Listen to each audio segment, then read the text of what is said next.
There are places in this world where the unexplained will suddenly become akin to comfort, allowing the bizarre to bleed into the atmosphere. Within the city of Jefferson, Texas, resides such a location, in the form of a hotel that shares the city's name, in which the things that go bump in the night have begun to open doors, roam the halls, and reveal themselves. The question is why? Why is this happening? Having never been there, I can't answer that question. But on October 1st and 2nd, 50 of you will have the chance to join me for a weekend-long paranormal investigation at AGH Presents The Ghosts of the Jefferson Hotel.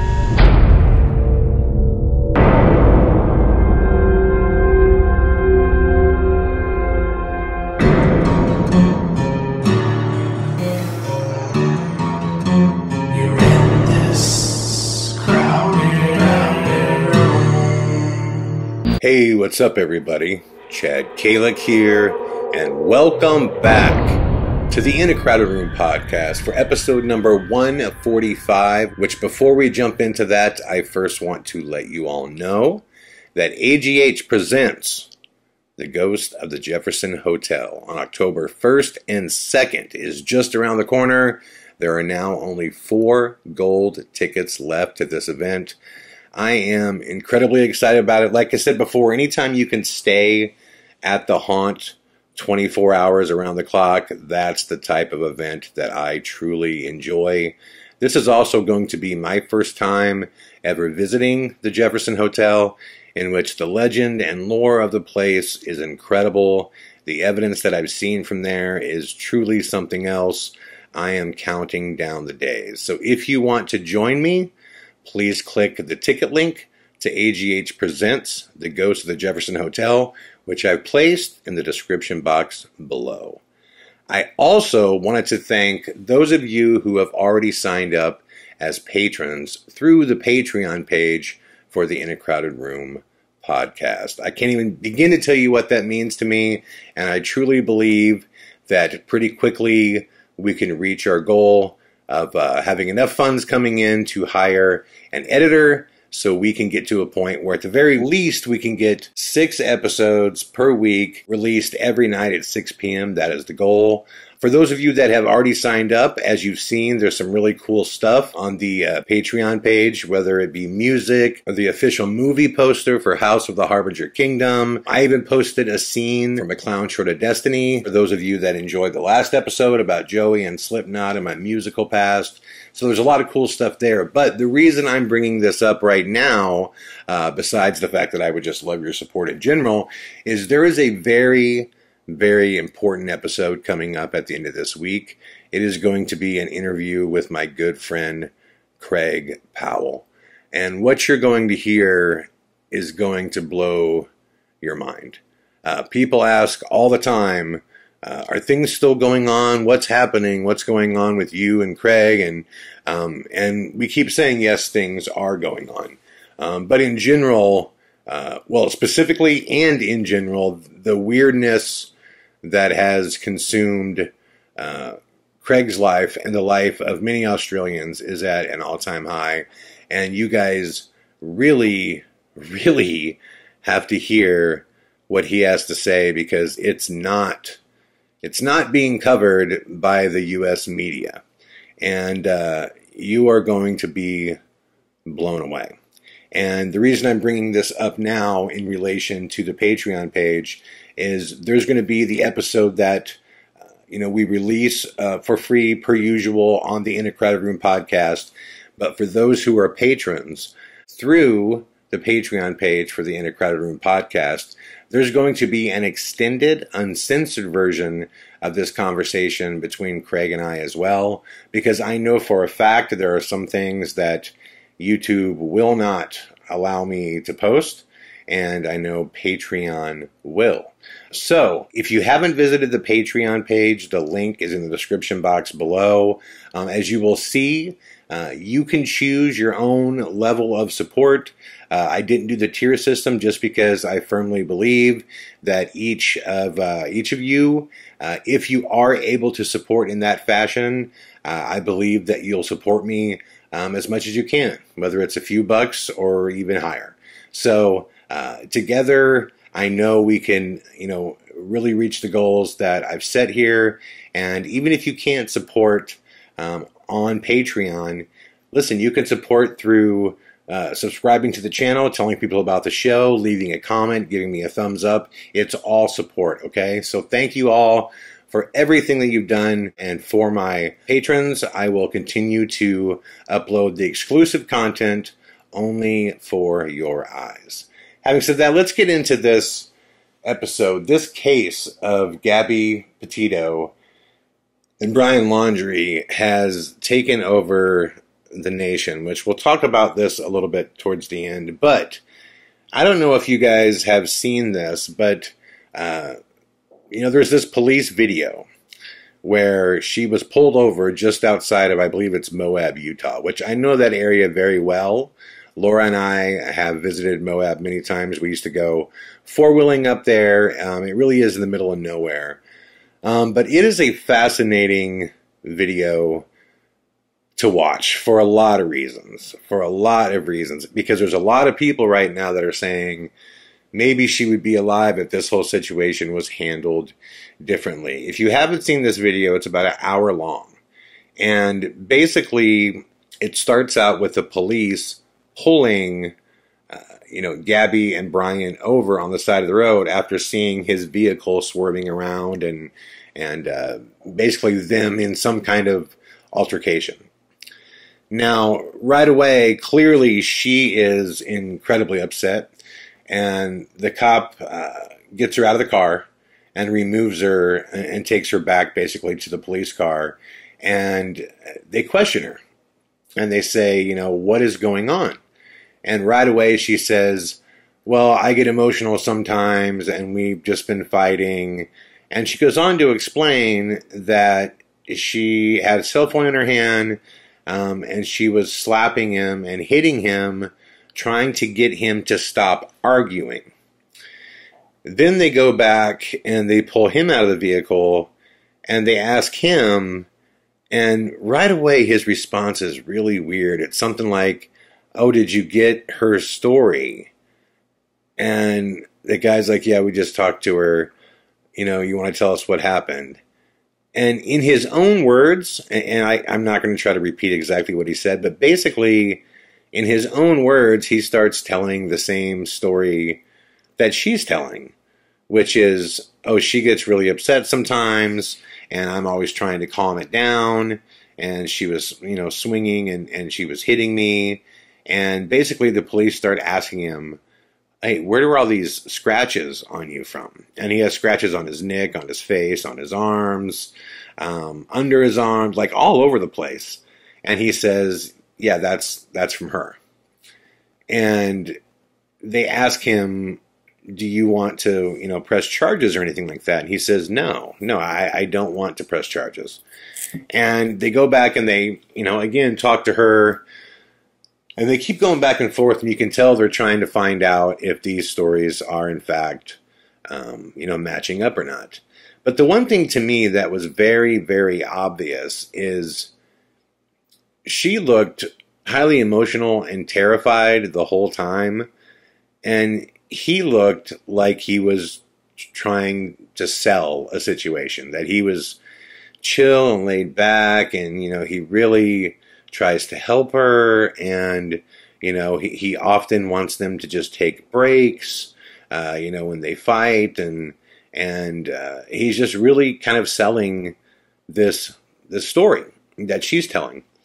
And what pursues for the next hour is these police officers basically trying to decide if they're going to charge her with assault.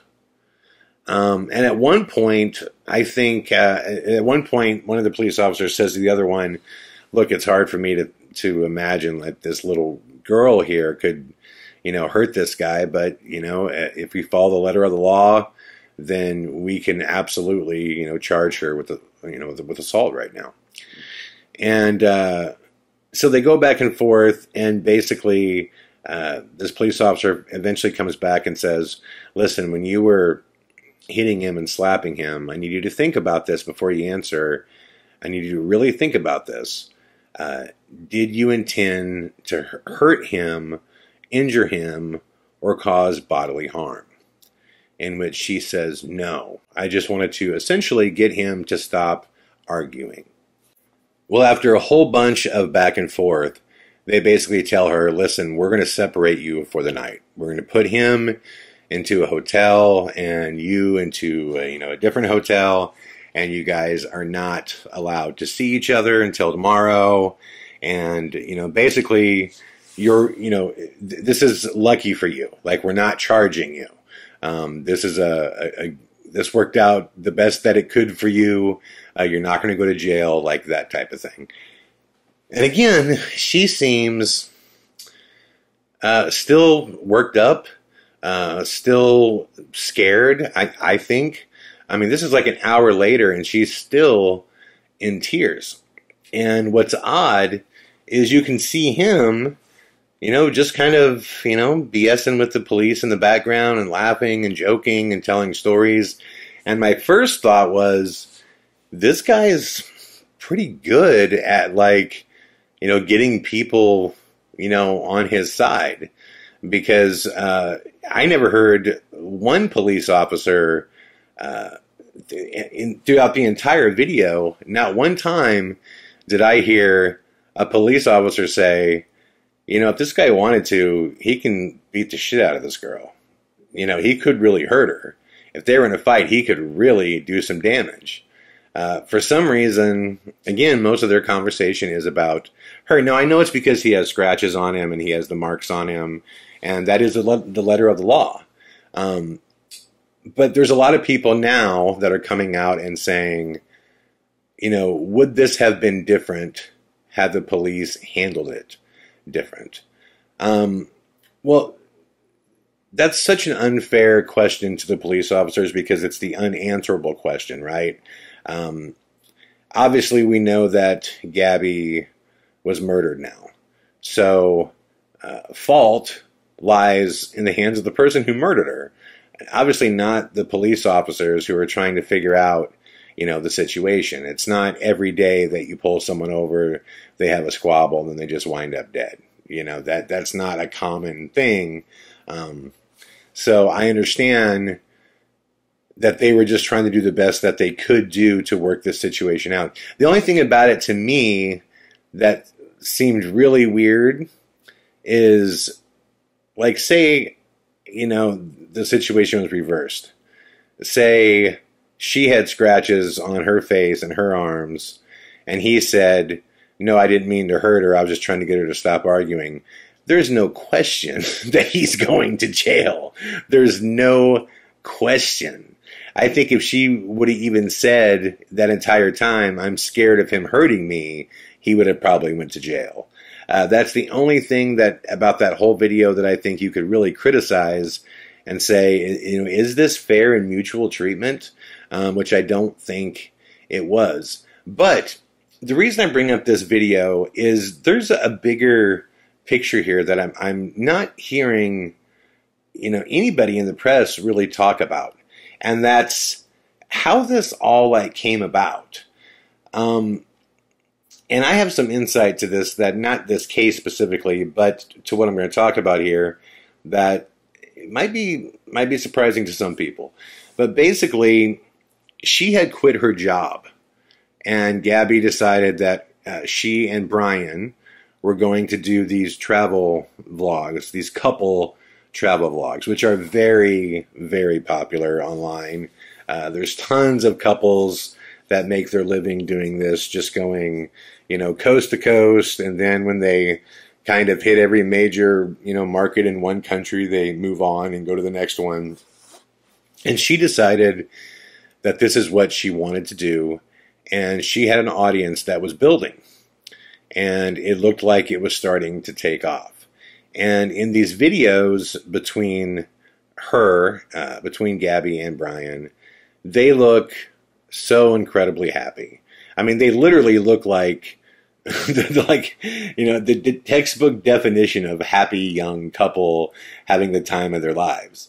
Which begs the question, how could it go from that to, this current situation right now where she's been murdered and, he's on the lam right now, which we'll talk about that in a minute too.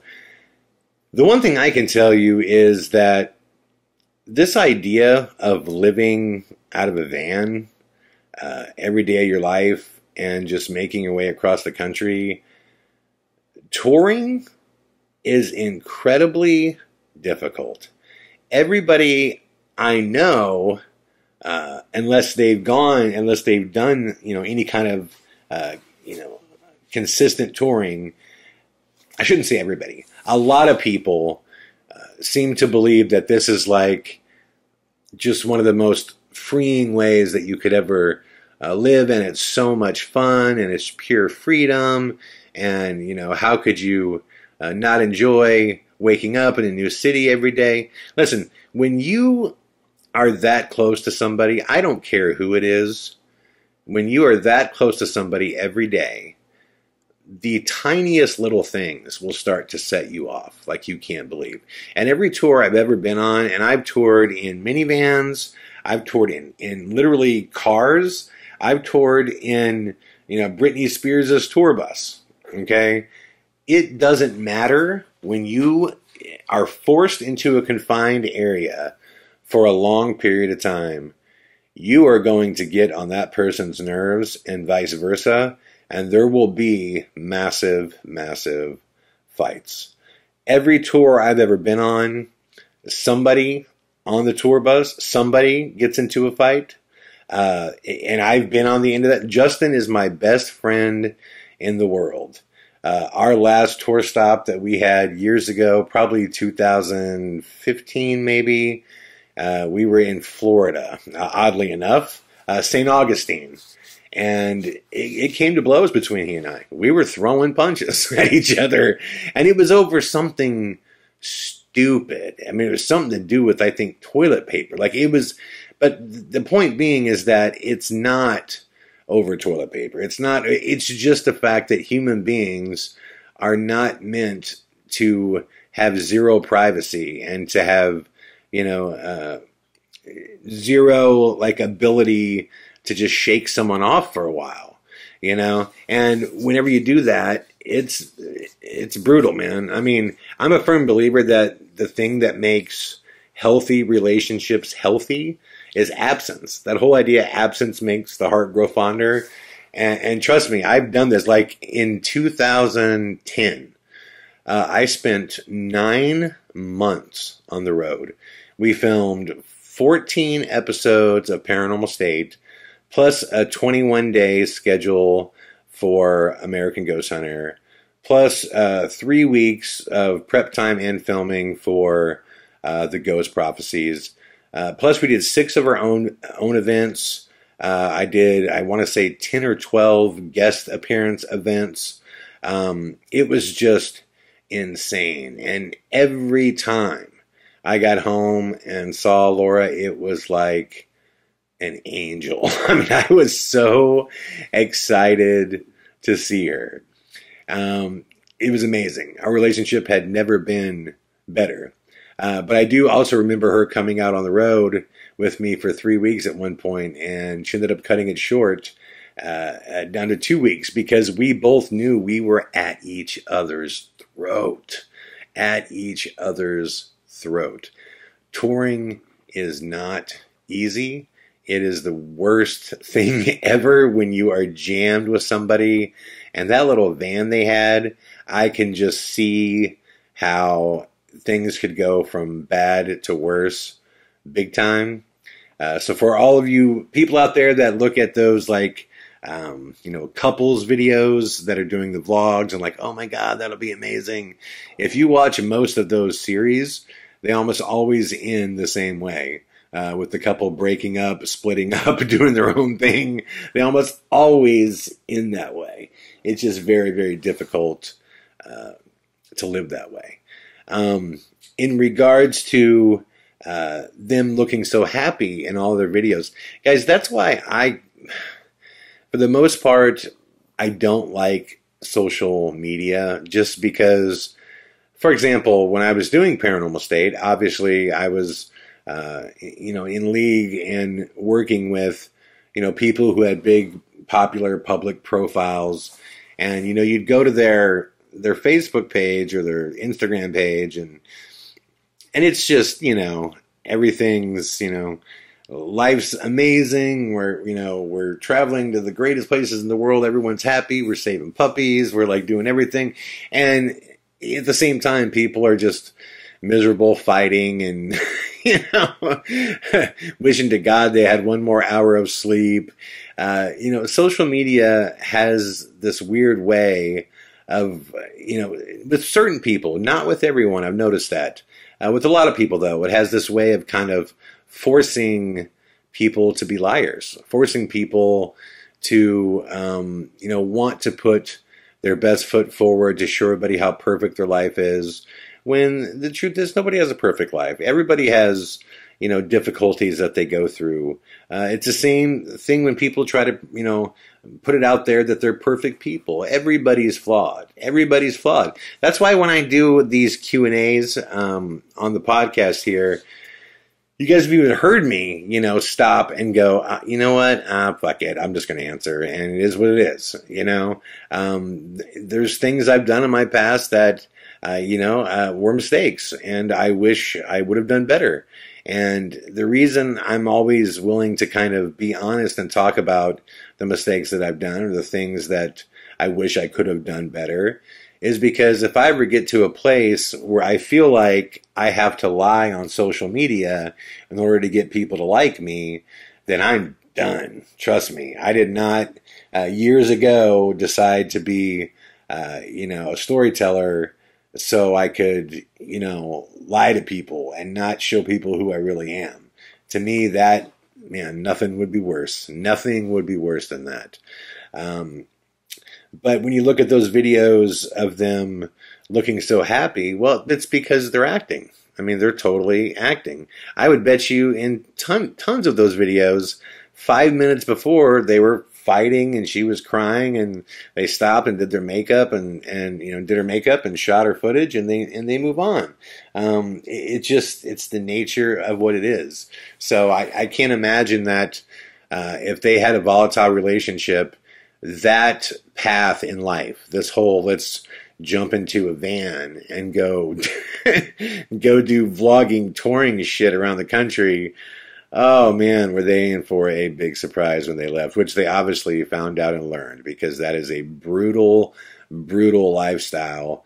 If you want to remain happy, it's just a brutal lifestyle.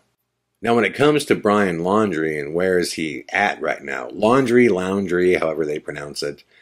First off, this guy is a piece of work. And I'll tell you my prediction. By the time this airs, we might even know where he's at and how it all ended, because it's obviously an active investigation that's moving. So I'll make a couple predictions as to what I think is going on. But first off, this guy had a lot of time, obviously.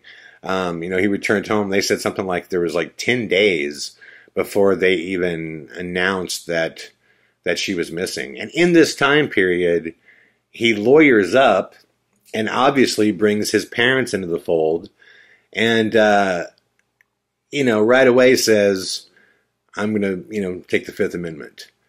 Which, yes, I understand the reason for, these laws, and I know why they exist, but clearly this guy knew some heavy heat was coming down the barrel. I think everybody at this point believes that he was responsible for murdering her.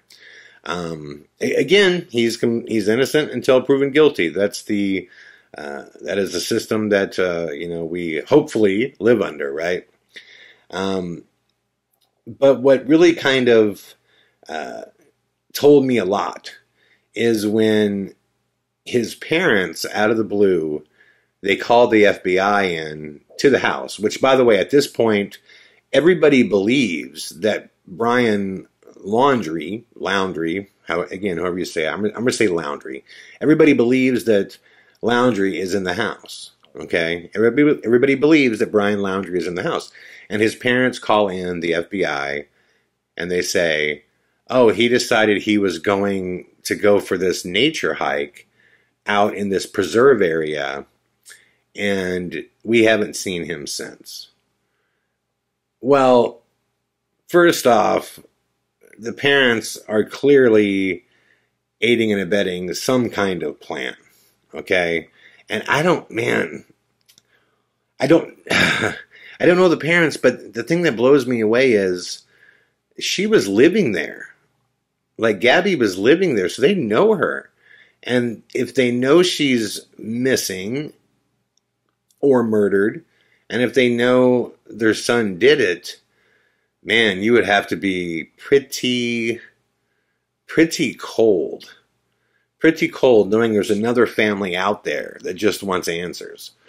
They want to know what's going on. And obviously, Brian Laundrie knows to a very certain degree what is going on. But if you stop and look at the fact that he had 10 days before she was pronounced missing, and then it was like 4 total days later, when the FBI was, told by the parents that he had went to this nature preserve and never came home, and they're acting like he's now a missing person. The question becomes, what do you think is going on? Because there are some options here as to what's happening. First off, the idea that he could be living in this swampy nature preserve in Florida. I don't know if you guys have ever been to Florida, but it is the hottest, gnarliest. I mean, those swamplands, we're talking snakes like you can't imagine, alligators like you can't imagine, heat and humidity that would absolutely kill somebody. So if he is somewhere in that preserve, I think he went there to commit suicide. I think he is a goner, because not to say that there aren't people that aren't like outdoor experts that can live off the land in different, environments. But if you ever really tried to live off the land fully, like, it is so hard in areas that have, tons of wildlife and fruit and vegetation, much less, in Florida. I just can't imagine that this guy is such an incredible naturist that he can go out and live off the land forever and just remain hidden. Like, if he's out there somewhere, I think that was a suicide walk, because there's two ways to look at the time. If there's, 10 days before she was pronounced missing, and then 4 more days before the parents said, he went on this, nature walk and now he hasn't come home. That's a lot of time to you could be planning. You could be planning something. Or B, if you ever watched that show with Lieutenant Joe Kinda. Let me look up the name of it here really quickly. It's one of my favorite TV shows, Homicide Hunter. Lieutenant Joe Kinda on Homicide Hunter, he said, my number one weapon when getting a confession is the suspect's mind. He said, typically, I just give them time. And their mind and the anxiety will drive them crazy until they, most of the time, just go, okay, fine. I can't do this anymore. I'm losing it already. I did it. Fine, I did it. Now, that could have happened on his, Brian Laundrie's end, in the sense that if he has that much time, he might just be like, listen, I'm going to be fucked. I killed this girl, and I can't do prison, so I need to just get out of here, go deep into, the natural preserve, find a way to end it, and just be done. So I think there's a really good possibility that he's somewhere and committed suicide. it's really hard to find bodies in wetlands that are just flush with snakes and alligators and, marshland and the mosquitoes. Like, it's really, really, bodies completely disappear. Like they have in New Orleans and in southern southeastern Texas, they have what they call the killing fields, which a lot of I guess murderers, gangsters, people who have killed people are known to take these bodies and dump them off in these hot, marshy areas that are filled with, wetlands and alligators and things like that. And within a day or two, these bodies are gone. They're done. There's nothing left. So I think there's a really strong possibility that Brian Laundrie is just gone, and by his own choice. The other really, I think, it has to be kind of considered a strong possibility as well, and I'll tell you the only thing that gives me pause on it, is that he's out of the country, is that this guy has figured out a way to just be gone, because remember, for 10 days, nobody was even looking. No one even knew. That's a big, big, big head start. The only thing that gives me pause about that is that in today's world, it would be so hard to get out of the country being him, right? It's not like he's Pablo Escobar. He's just some young kid that was, on the web. It would be so hard for him to get out of the country without leaving a digital footprint. But I don't know his parents' history. I don't know how much cash they have. I don't know his dad's relationship to anybody. I have no idea. But I know that he is in Florida, and there's a lot of boats and islands and all kinds of places that you can, take off and make your way over to, Colombia. There's just a lot of places that you could go. Do I think that's a possibility? I wouldn't bet on it.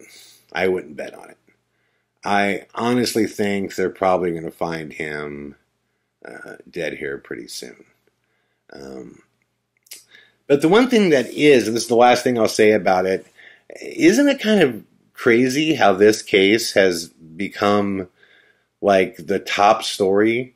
There's just people that die every day from horrific methods that are, even crazier stories than this.